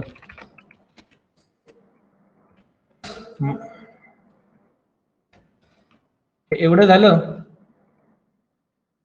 की आता आपण पॅरामीटर्स घेणार, युजर कडून पॅरामीटर्स घेणार. आता पॅरामीटर आपल्याला कुठून मिळणार, तर जे मगाशी HTML फाईल मध्ये इथे आपण दिले होते, name is equal to ID, name, designation, salary, तेच आपण इथून घेणार. ते कसे घेणार ते इथे सरळ लिहायचं, रिक्वेस्ट डॉट गेट पॅरामीटर, आणि काही लिहायची गरज नाही. String ID, string name, string designation, string salary. Text box मधून येणारी व्हॅल्यू नेहमी कशी असते, स्ट्रिंग असते. इंटिजर डॉट पार्सिंट किंवा अपलोड डॉट पार्सलोट वगैरे आपण खाली करून घ्यायची. आता हे तिकडून येणारे व्हॅल्यू आहेत, बरोबर. मग त्याच्यासाठी रिक्वेस्ट डॉट गेट पॅरामीटर आपण करायचो ना, त्याच्यासाठी एक एनोटेशन दिलेलं आहे त्यांनी, काय, रिक्वेस्ट पॅरामीटर. रिक्वेस्ट परम म्हणजे रिक्वेस्ट परमच्या पुढे तुम्ही स्ट्रिंग ID लिहिला, म्हणजे या ज्या HTML फाईल मध्ये ज्याला name is equal to ID लिहिलेलं आहे त्याची व्हॅल्यू तो घेणार, कळलं, आणि या व्हेरिएबल मध्ये स्टोअर करणार. तसंच मी आता सर्वांना रिक्वेस्ट परम हे एनोटेशन लावून ठेवतो. हे लावलं की मग हे काय करणार, या ID, नेम, डेजिग्नेशन, सॅलरी मध्ये कोणत्या व्हॅल्यू येणार, या टेक्स्ट बॉक्स मध्ये आहेत त्या व्हॅल्यू. मग तुम्हाला JSP सर्वलेट प्रमाणे रिक्वेस्ट डॉट गेट पॅरामीटर लिहायची गरज नाही. आणि आता काय करणार, मी सरळ सरळ या व्हॅल्यूज डेटाबेस मध्ये सेव्ह करणार. कसं, इन्सर्ट वगैरे क्वेरी काहीच मारायची गरज नाही, इथेच खेळ संपला. कसा, तर ऑब्जेक्ट बनवणार. कोणाचा ऑब्जेक्ट बनवणार, तर या एम्प्लॉई डाओ क्लासचा ऑब्जेक्ट बनवणार. EMP डाओ याचा ऑब्जेक्ट बनवणार. मग जनरली आपण ऑब्जेक्ट बनवत होतो सर्वलेट मध्ये, तेव्हा कसं बनवत होतो, EMP DAO, DAO is equal to new EMP DAO असं बनवायचं ना. पण स्प्रिंग बूट मध्ये असं करायची गरज नाही, सरळ सरळ त्याचा ऑब्जेक्ट असं लिहायचं, इम्पोर्ट करायचं, आणि हे ऑटो वायर लिहायचं, auto wire extension, sorry auto wire annotation. Auto wire annotation काय करतं, याचं नवीन इन्स्टन्स बनवून टाकतं त्याच वेळी. EMP DAO, DAO is equal to new EMP DAO असा याचा अर्थ. मग इथे मी काय करतो, डायरेक्ट त्याचा ऑब्जेक्ट वापरतो, डाओ डॉट सेव्ह मेथड. आता DAO dot save method save आहे इन्सर्ट करण्यासाठी, अपडेट आहे, त्यानंतर सेव्ह आणि अपडेट एकच. सेव्ह ही मेथड काय करते, इन्सर्ट आणि अपडेटचं काम करते. एक्झिस्टिंग असेल एंटिटी तर अपडेट करते. आणि डिलीट सुद्धा मेथड आहे, बरोबर. त्या भरपूर मेथड आपल्याला कुठून मिळाला, तर याच्यामुळे मिळाल्या, DPA रिपॉझिटरी हा इंटरफेस एक्सटेंड केल्यामुळे. यामध्ये सगळ्या त्या मेथड्स बनवून ठेवलेल्या आहेत, आपण इथे इनहेरिट केलेलं आहे त्याला, म्हणून EMP डावला आपल्या त्या सगळ्या मेथड्स मिळाल्या. आता आपल्याला काय करायचंय, सेव्ह करायचंय. सेव्ह काय करायचं आहे, तर एंटिटी सेव्ह करायची आहे. कसली एंटिटी, एम्प्लॉईची एंटिटी. मग त्यासाठी एम्प्लॉईची एंटिटी आपल्याकडे बनवलेली असली पाहिजे ना. मग इथे एम्प्लॉई एंटिटी बनवू, EMP is equal to new. आता एम्प्लॉई,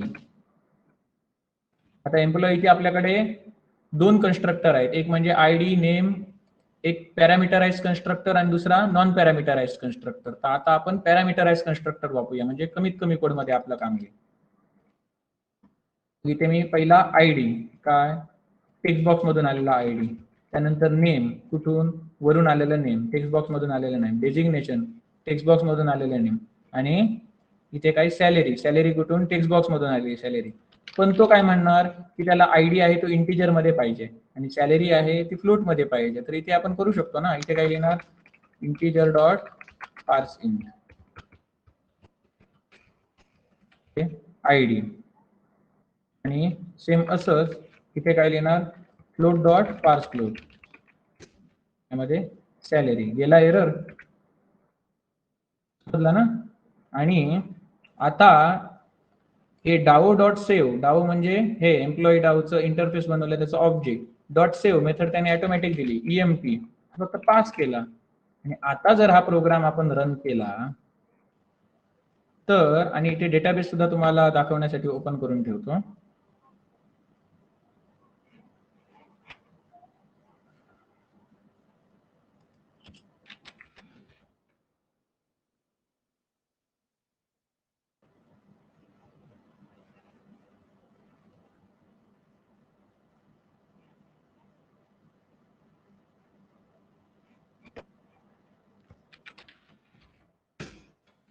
आणि इथे जर मी त्या डेटाबेसचं नाव बघितलं, यूज माय डीबी हे डेटाबेसचं नाव, आणि त्याच्यामध्ये टेबल्स किती आहेत ती बघितली, शो टेबल्स. हे बघा, एम्प्लॉई नावाचं टेबल त्याने आपोआप बनवलं. कधी मी जेव्हा प्रोग्राम रन केलाय तेव्हा. मी मॅन्युअली बनवलं का? नाही. मग मी काय करतोय, टेबलमध्ये टेबलचं डिस्क्रिप्शन बघतो, डेस्क एम्प्लॉई. हे बघा, आयडी, डेजिग्नेशन, नेम, सॅलरी हे त्यांनी ऑटोमॅटिक बनवले. कशावरून बनवले? तर याच्यावरून. आपण एम्प्लॉईला काय दिलं इथे, @एंटिटी लिहिलेलं. @एंटिटी म्हणजे काय? एम्प्लॉई नावाचं टेबल बनव. त्यानंतर त्यात ID, name, designation, salary, ID, name, designation, salary हे त्याने कॉलम बनवले. आयडी आहे त्याचा डेटा टाईप इंटिजर ठेव, सॅलरी आहे त्याचा डेटा टाईप फ्लोट ठेव, आणि बाकीचे आहेत नेम आणि डेजिग्नेशन हे स्ट्रिंग म्हणजे वॅरकॅर बनव. हे ऑटोमॅटिक त्याने केले. आयडी आहे त्याच्यावरती @id लिहिलं म्हणजे काय?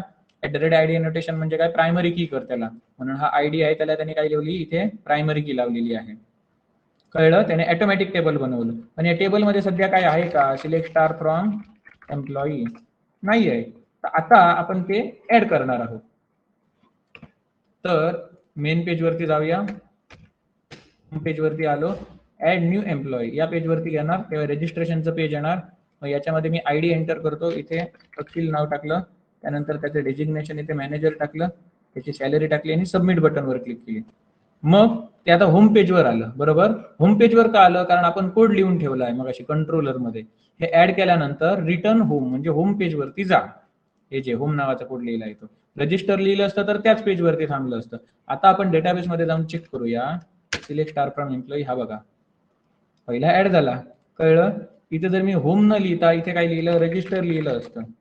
हे रजिस्ट्रेशनचं जे पेज आहे बघा, ऑटोमॅटिक खाली रन होतंय. सेव्ह करायला केलंय, डेव्हलपर टूल्स मुळे होतंय ते.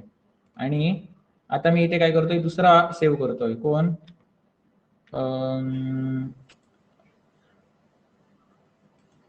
किरण असेल. इथे डेजिग्नेशन ओनर टाकतो, इथे सॅलरी टाकतो, 1 2 3 4 5 चालेल ना? मी इथे सबमिट या बटन वरती क्लिक करतो. आणि आता जर मी इथे चेक केलं, किरण ऍड झाली. समजलं?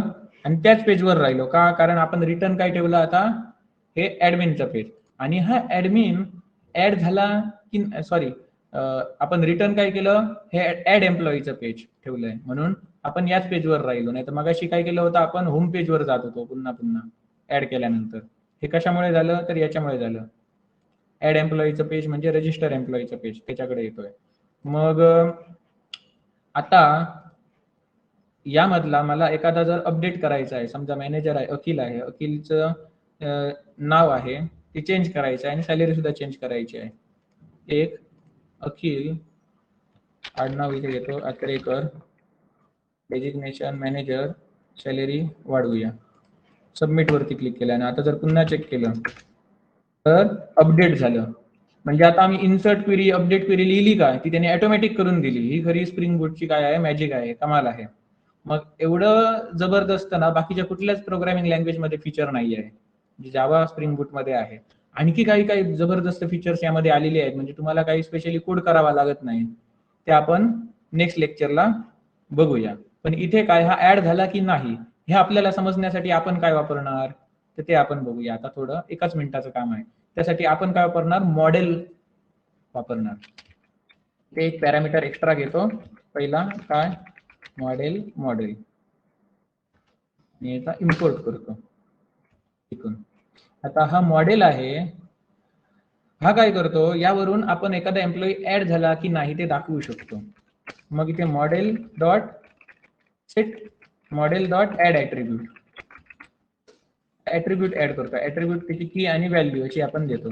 की देतो MSG म्हणजे मेसेज, आणि मेसेज काय दाखवती, व्हॅल्यू इथे देतो काय, एम्प्लॉई ऍडेड सक्सेसफुली. म्हणजे एम्प्लॉई जर ऍड करताना प्रॉब्लेम झाला तर एरर वगैरे दाखवायचे असतील तर हे मॉडेलद्वारे तुम्ही दाखवू शकता. आता हे MSG मध्ये मी व्हॅल्यू काय स्टोअर केली, एम्प्लॉई ऍडेड सक्सेसफुली. आता हे MSG आहे ते मला आता रजिस्टर पेज कडे जातोय ना, मग तिथे कॅप्चर करायचं आहे. MSG मध्ये जर काही व्हॅल्यू असेल तर ती डिस्प्ले कर, वरती डिस्प्ले कर किंवा खाली डिस्प्ले कर, ते आपण इथे दाखवू शकतो. पहा इथे H1 आहे ना, तिथे मी त्याच्या खाली H4 टॅग घेतो आणि याच्यामध्ये मला दाखवायचं आहे. त्याच्यासाठी मी काय वापरणार, थाईम लिंक वापरणार. थाईम लिंक जे JSP सारखं आहे ते. मग थाईमलिप साठी इथे आपल्याला HTML हा टॅग आहे, इथे फक्त एकच लाईन ऍड करायची असते, ती म्हणजे काय, एकच लाईन ऍड करायची असते ती म्हणजे ही xmlns:th=http://www.thimelib.org ही जर th इथे वापरलं तर पुढे आपल्याला हा th वापरावा लागेल, म्हणजे जसं ऑब्जेक्ट आपण वापरतो त्या पद्धतीने. तर इथे मी काय करणार, th:\text काय, $कर्ली ब्रॅकेट. $कर्ली ब्रॅकेट म्हणजे काय, कंट्रोलर मधून येणारी व्हॅल्यू जर आपल्याला घ्यायची असेल तर $कर्ली ब्रॅकेट मध्ये लिहिणार, आणि इथे मी काय लिहिणार, MSG ची जी काही व्हॅल्यू आहे ती इथे दाखव. मग आता मी काय करतो, इथे आलो, ऍड न्यू एम्प्लॉई, आणि याच्यामध्ये नवीन एम्प्लॉई ऍड करतो. सध्या किती झाले, 2 झालेले आहेत. तिसरा ऍड करतो, तिसरा स्वप्नील अनालिस्ट. सबमिट वरती क्लिक करतो, एम्प्लॉई ऍडेड सक्सेसफुली आलं. समजलं. मग ही कशाची कमाल आहे, तर आपण मॉडेल मधून आपण मेसेज पाठवला. कुठून पाठवला, आता कंट्रोलर मधून, कळलं ना. MSG मेसेज पाठवला, एम्प्लॉई ऍडेड सक्सेसफुली, तो आपण कॅच कुठे केला, त्या रजिस्ट्रेशनच्या पेज मध्ये MSG कॅच केला आणि तो डिस्प्ले झाला H4 मध्ये, कळलं. मग हे काय झालं, थाईमलिप. मग थाईमलिप सुद्धा आपण डिटेल मध्ये बघणार आहोत. एवढं सांगितलं ते कळलं का. पुढचं डिलीट कसं करायचं ते नेक्स्ट टाइमला आपण नेक्स्ट लेक्चरला बघूया. Yes sir. एवढं समजलं ना. हो सर. हा ठीक आहे, तुम्ही आता मीटिंग लिव्ह करू शकता. नेक्स्ट लेक्चरला आपण डिलीट कसं करायचं ते बघूया, त्याचप्रमाणे ऑटो इन्क्रीमेंट कसं करायचं तेही बघूया. ऑटोमॅटिकली म्हणजे आयडी तुम्हाला टाईप करायची गरज नाही, ऑटोमॅटिक पुढचा आयडी येत जाणार. त्याचबरोबर सर. ते एकदम कसं सफेद आणि ब्लॅक अँड व्हाईट दिसतंय ना, ते एकदम आकर्षक कसं दाखवायचं, त्यासाठी आपण बूटस्ट्रॅप स्टुडिओ वापरणार आहोत, ज्यामध्ये तुम्ही असले हे कंपोनंट आहे ते ड्रॅग ड्रॉप करू शकता, रेडीमेड कंपोनंट, कोडिंग करत बसायची गरज नाही. ते सुद्धा तुम्हाला दाखवणार आहे नेक्स्ट लेक्चरला. ठीक आहे, आता तुम्ही ही मीटिंग लिव्ह करू शकता.